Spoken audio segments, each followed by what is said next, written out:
Hola, buen día. Soy la doctora Blanca Alejandra Díaz Medina y bueno, este video es para hablarles sobre el apartado de materiales y métodos del proyecto de investigación.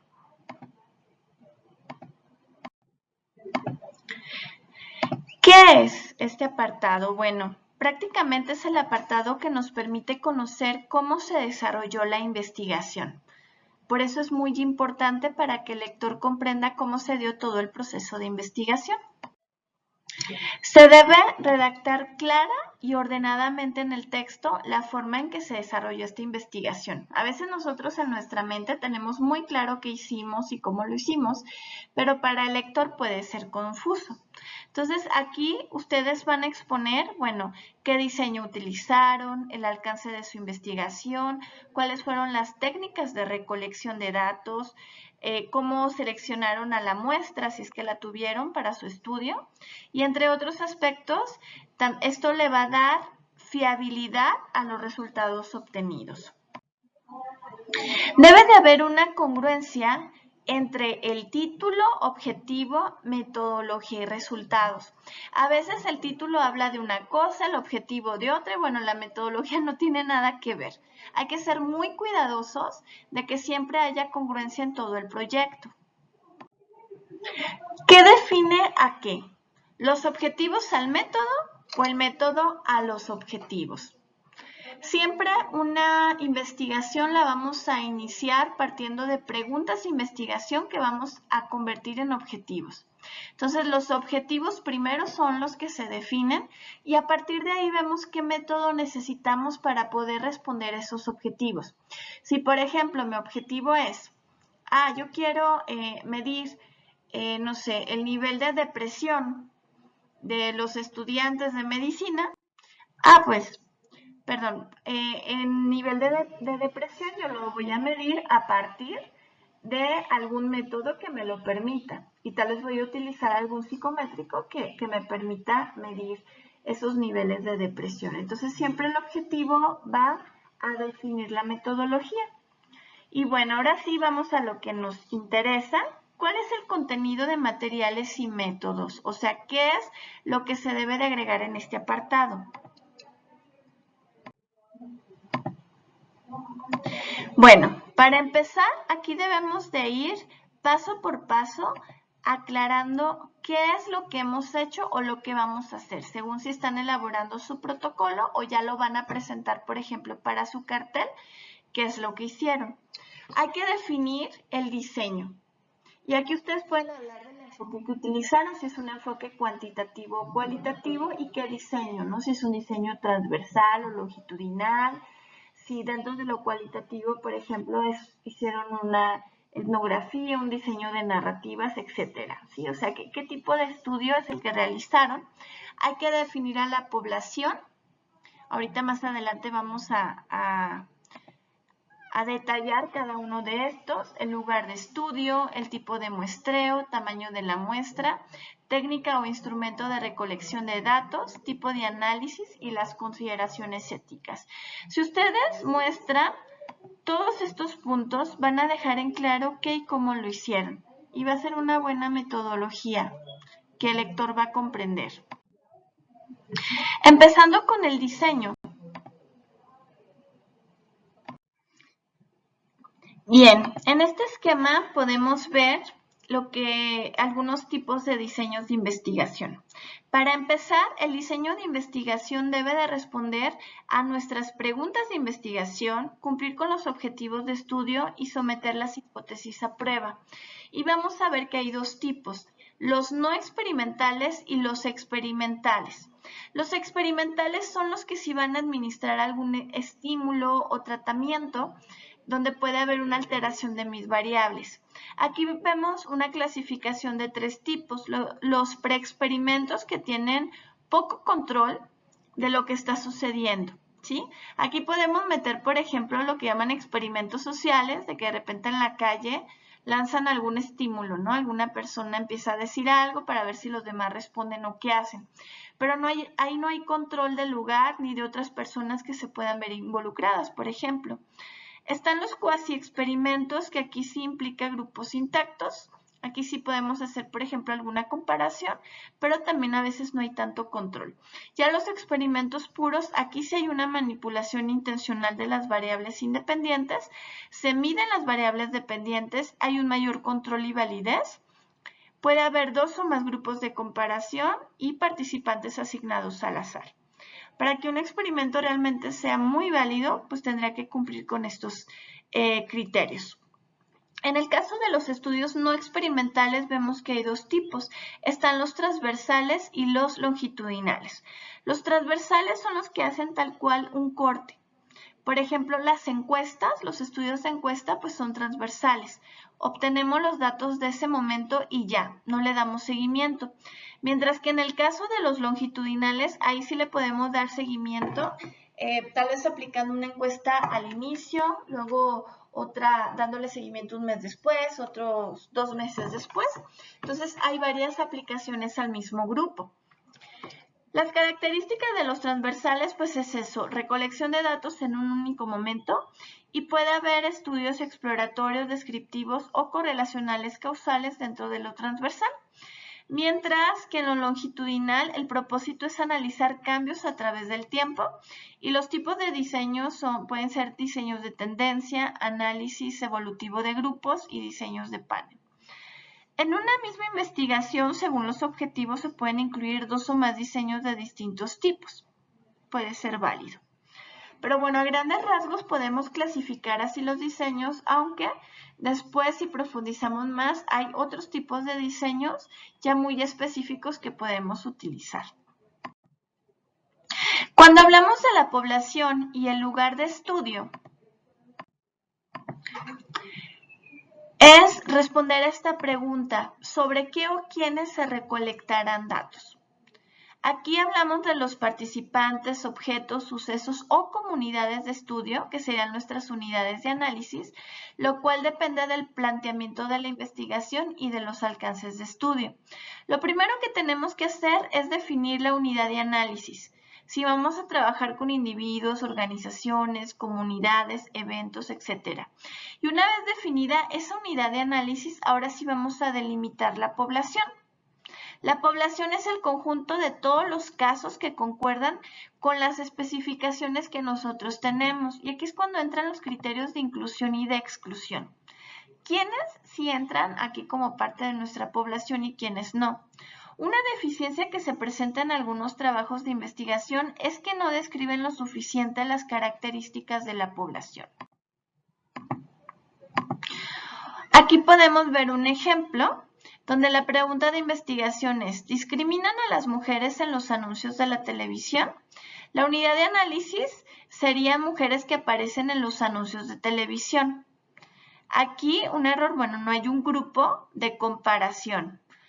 Entonces la unidad de análisis correcta sería mujeres y hombres que aparecen en los anuncios de televisión para poder comparar si ambos son presentados con la misma frecuencia e igualdad de papeles desempeñados y atributos. ¿Sí? Entonces la unidad de análisis nos debe de ayudar pues, a responder a nuestras preguntas de investigación. Es importante colocar los criterios de inclusión y de exclusión donde dejemos en claro quiénes sí pueden participar y quiénes no. Aquí les dejo un ejemplo. ¿En dónde se va a llevar a cabo la investigación?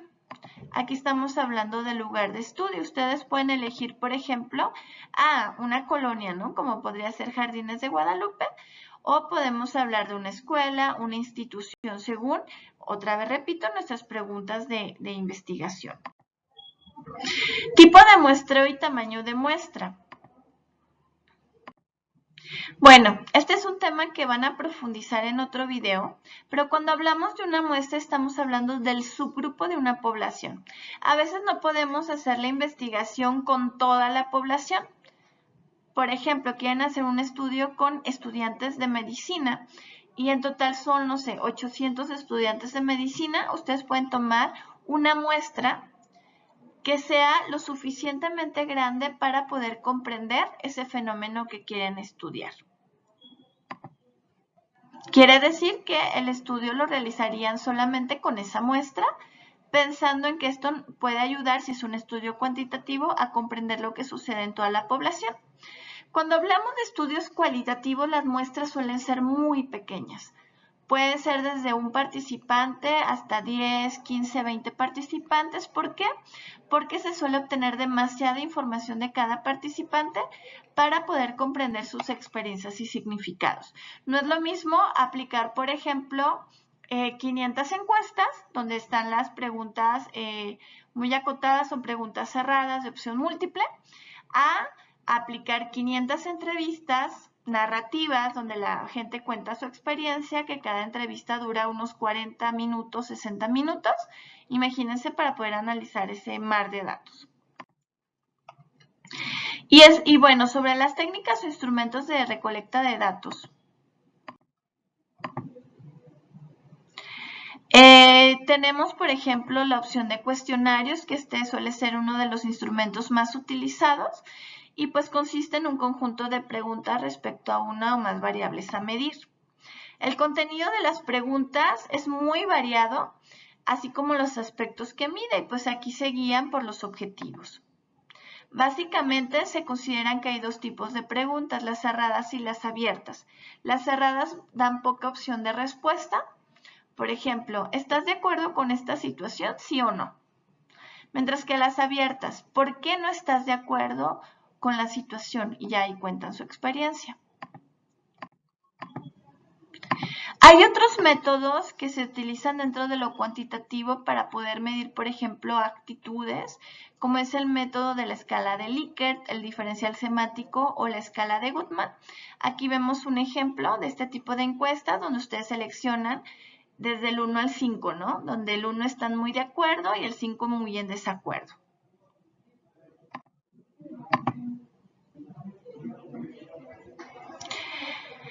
Y bueno, aquí podemos ver algunas ventajas y retos según diferentes métodos, ¿no? Por ejemplo, con respecto a esas escalas que les comentaba, de actitudes o pruebas estandarizadas. También vemos la observación como otra técnica de obtención de información, donde no vamos a interactuar tal cual con las personas, sino simplemente vamos a observar tal vez sus conductas o ciertas situaciones. Y bueno, aquí les dejo esta información para que vean las ventajas y los retos. Y sobre el tipo de análisis, que lo van a profundizar en otro video.